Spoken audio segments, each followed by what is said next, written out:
మంచిర్యాల జిల్లా వరుస చోరీలు చేస్తున్న దొంగల్ని పోలీసులు అరెస్ట్ చేశారు. వేమనపల్లి మండలంలోని నీలవాయి గ్రామంలో దొంగతనం చేసిన 15 తులాల బంగారం, 6 తులాల వెండి, 2,62,600 నగదును పోలీసులు రికవరీ చేశారు.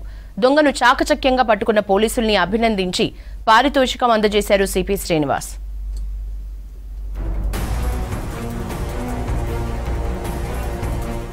ఎక్కడైతే మంచి ఇల్లు అట్లా అరకి చేసుకొని ఉదయం పూటనే డోర్లు ఓపెన్ ఉన్నప్పుడే ఎవరికి కనబడిన టైంలో ఇతను లోపలికి ఇంట్లోకి వెళ్ళిపోయి ఎక్కడో ఒక మూలలో లేదా అటకలో ఉంటాయి కదా, అటకలో సామాన్ల వెనుక దాక్కొని ఇంకా రాత్రిపూట అందరూ పడుకున్న టైంలో ఆ దొంగతనం చేసే మోడస్ ఆపరెండికి వెళ్ళిన వ్యక్తి.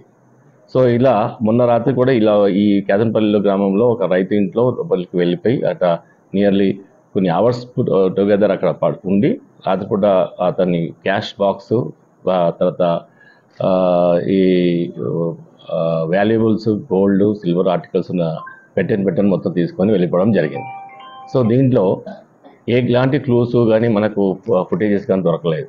కానీ ఈ యొక్క మోడస్ ఆపరెండి దీన్ని బట్టి క్లూస్లను గ్యాదర్ చేసి ఇలాంటి వ్యక్తి, ఇలాంటి మోడస్ ఆపరెండి చేయగల వ్యక్తి రీసెంట్గా జైలు రిలీజ్ నుంచి ఉన్నాడు, అలాంటి చేసే ఛాన్స్ ఉందని చెప్పేసి ఇతని ఫొటోస్ని మన ఎస్ఐ గారు వీళ్ళందరూ కలిసి ఆ ఫొటోస్ని మన పబ్లిక్ అందరికీ మీడియా పరంగా పబ్లిక్ డొమైన్స్లో గ్రూప్స్లలో షేర్ చేయడం జరిగింది.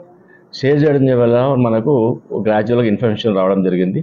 ఆ ఇన్ఫర్మేషన్ పట్టుకుని వెహికల్ చెకింగ్స్లో అన్ని దాంతో చేస్తూ మొదలెట్టారు. అది వెహికల్ చెకింగ్ చేస్తూ మనకు దొరకడం జరిగింది. అతని నుంచి టోటల్గా 10,97,600 రూపాయల ఏదైతే మొత్తం 100% ఏదైతే పోయిందో క్యాష్తో సహా, ఆర్నమెంట్స్తో సహా, గోల్డ్, సిల్వర్ ఆర్నమెంట్స్ సహా మొత్తం దొరకడం జరిగింది. అవి ఇప్పుడు మీకు డిస్ప్లే చేశాము. నావెల్ మెథడ్లో పబ్లిక్ డొమైన్లో స్ప్రెడ్ చేసి తీసుకురావడం అనేది చాలా ఫాస్ట్గా 2 డేస్లోనే మనకు డిటెక్ట్ చేయడం జరిగింది. అందరినీ నేను అప్రిషియేట్ చేస్తున్నాను.